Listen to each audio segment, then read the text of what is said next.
They called me home, crying about a heart attack my father supposedly had. I dropped everything and rushed back, only to be met not with emergency, but with a stack of papers meant to rob me blind. I played along just long enough to drop a truth bomb that silenced the entire room. You should have seen their faces. Hey hedge. I was all the way across the country, wrapping up a high-stakes meeting, when my phone started buzzing non-stop. It was one call after another. My mother, my sister, even my uncle. I finally picked up, and my mother was crying so loudly I could barely make out her words. My sister snatched the phone, her voice shaking as she told me Dad had a heart attack, that I had to come home immediately. My heart dropped. I didn't ask questions. I booked the earliest red-eye I could get, my hands shaking as I hit confirm. No matter the tension between me and my dad over the years, he's still my father. If something happened to him and I wasn't there, I knew I'd never forgive myself. So I dropped my work commitments, a major client deal I'd been building for months, and flew back to the house I grew up in, the one that hadn't felt like home in a long time. But when I landed, there was no ambulance, no updates from a hospital, no doctor meeting me at the terminal. Instead, my cousin Mark was there waiting, looking a bit too cheerful for a family emergency. I asked about my dad, and Mark paused before telling me Dad was resting at home. It wasn't a full heart attack, just a warning sign, he claimed. He said everything was fine now, but his words didn't match his eyes. The way he kept glancing at me made my stomach twist. Something was off. Still, I brushed it off as exhaustion, hoping I was just overthinking. When I got to the house, I expected chaos. Monitors, nurses, something medical. But instead, the whole family was seated calmly around the dining room table. Mom, Dad, my sister, my uncle, and even the family lawyer were all there. In the center of the table was a towering stack of paperwork. And my dad? He was sitting upright, looking a bit tired, but definitely not like someone who just had a cardiac event. He looked me dead in the eye and said, "There he is. Took you long enough." Everything stopped. I could barely process what I was seeing. They launched right into talking inheritance, business trouble, how I was the only one with financial flexibility. They made it sound like a desperate plea. The business was dying. Dad's health scare had opened their eyes. They just needed me to sign some things, just to help keep everything stable for a bit. The lawyer was practiced, calm. Sliding those pages over like this was all normal. But it wasn't. Not even close. Those papers would have signed away everything I'd worked for over the past decade. My condo, my stocks, my stake in my company. All of it handed over under the disguise of a temporary transfer. It was a trap, not a favor. One look told me that if I signed, I'd be giving up control of my life's work. And if they defaulted, which I knew they would, I'd be left with nothing. This wasn't about a health crisis. This was about draining the black sheep who made it out. I was always the one who chose a different path. I left the family business. I invested in tech. I lived my own life separate. They resented me for it, even while pretending they didn't. And now, when their world was collapsing, they needed me. Suddenly, I was their favorite son. I noticed how quickly the tears dried from my mother's eyes, how my dad avoided eye contact. My sister's nervous laughter filled the room as she tried to play host, masking the panic. I realized then this wasn't panic. It was strategy, a well-rehearsed scene.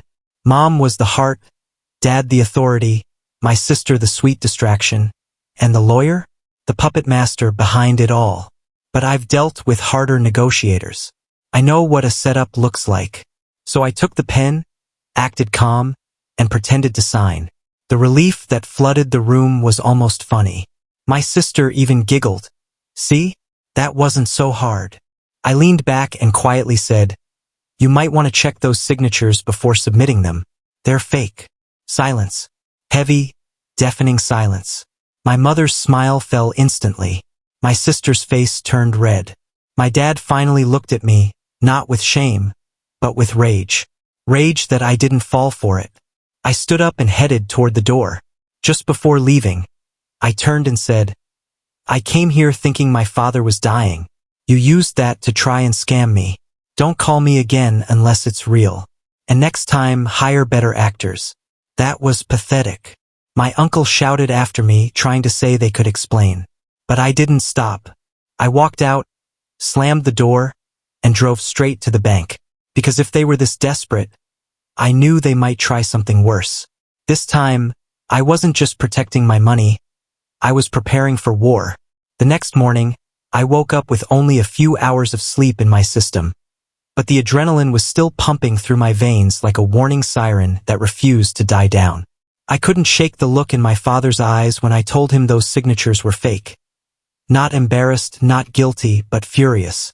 That wasn't a man caught in a misunderstanding. That was a man who'd been planning a precise, methodical attack. It all made sense now, the fake medical emergency, the convenient timing, the presence of the lawyer. It had been a script, memorized and rehearsed. They had counted on my guilt, on my love for them, on the urgency of fear. And they almost had me. Almost. I ignored all the calls and voicemails they were flooding me with that morning. I didn't want their excuses or crocodile tears. Instead, I decided to go straight to the weakest link, Mark. My cousin was always the one who went along with everything. Not because he was malicious, but because he was spineless. I knew if anyone was going to crack, it was him. I found him sitting outside some diner like it was any other normal day, waiting for his breakfast sandwich and scrolling on his phone. When he saw me walking up, his face went pale, like he'd just seen a ghost dragging chains. He didn't try to lie, he couldn't. He wasn't built for deceit, not at the level they were playing. And without me saying a word, he spilled everything.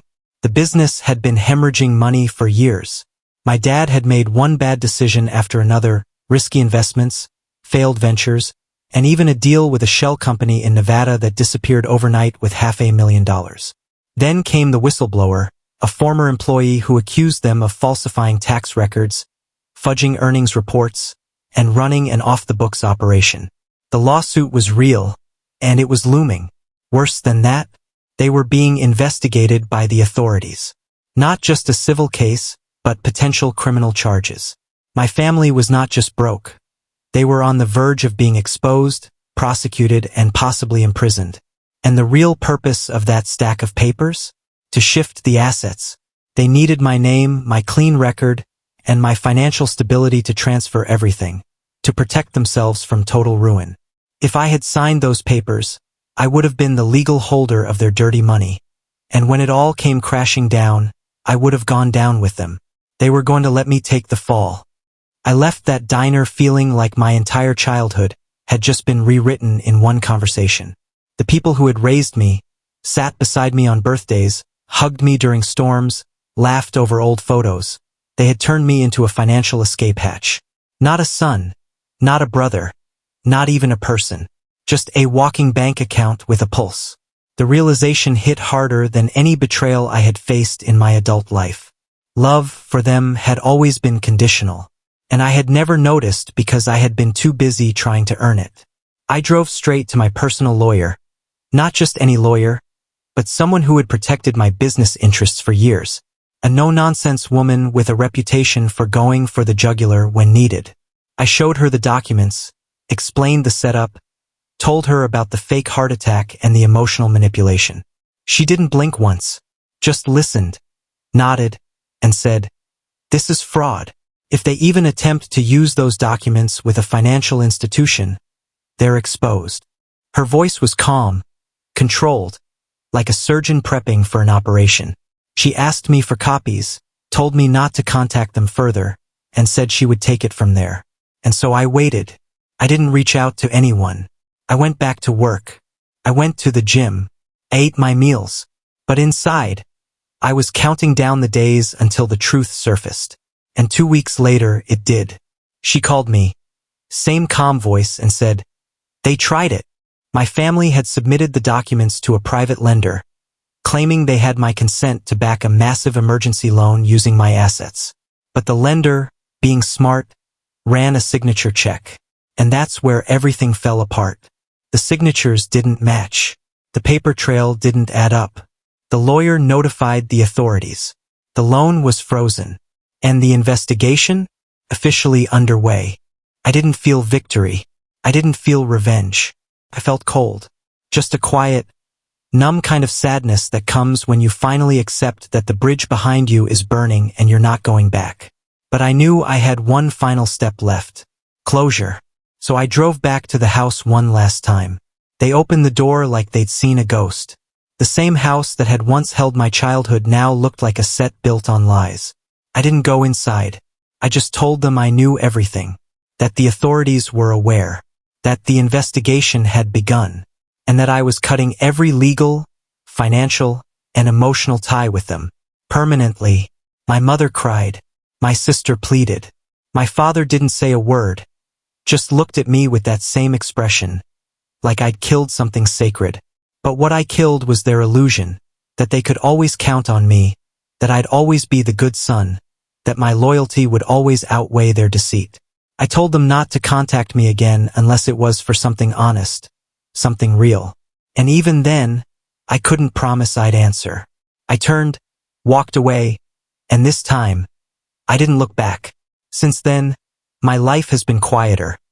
Not easier, but quieter in a way that feels like healing. The first few weeks were heavy. Letting go of family, even toxic ones, is like tearing out a part of yourself you always thought you needed to survive. There were moments I wanted to call.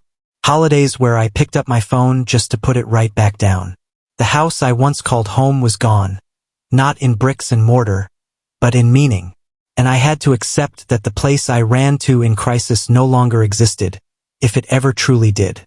So, would you have signed those papers? Would you have believed the tears and cries of family? Or would you, like me, have finally chosen yourself? Thanks for sticking around till the end. If this story hit home, make sure you hit that like button, subscribe for more stories like this, and share it with someone who might need a reminder. Blood doesn't always equal bond. Sometimes the strongest thing you can do is walk away. See you in the next one.